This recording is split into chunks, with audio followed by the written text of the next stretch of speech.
This is YNN on the agenda.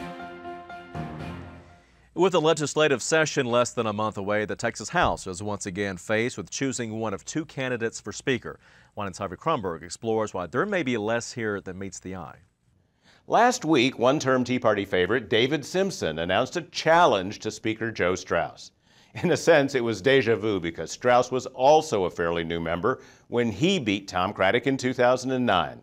But unlike Simpson, Straus was well known long before entering the House.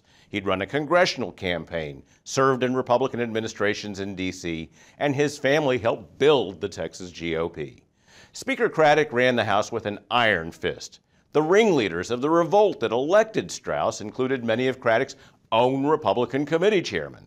They even tried unsuccessfully to remove Mr. Craddick as Speaker midway through the 2007 session. Simpson is an up-and-comer. He won his seat in an upset victory the old-fashioned way, knocking on doors, town hall meetings, and word of mouth. He made headlines last session with a pat-down bill seeking to criminalize certain airport security searches deemed too intrusive. Mr. Simpson complains that Straus does not fairly apply the rules, but almost no one in the House agrees. Ironically, most of Simpson's support comes from outside groups who in truth believe Straus is, if anything, too even-handed. The critics really want a speaker to bully through their agenda regardless of the will of the House or needs of the members' districts. Most veteran Republicans tell me they were quite clear about their support for Straus in the last election and did just fine. In fact, the fact-free hysteria ginned up by the outsiders has delegitimized them while solidifying support for the speaker among all but about a dozen incoming freshmen. Now, some Democrats do believe they have a legitimate beef.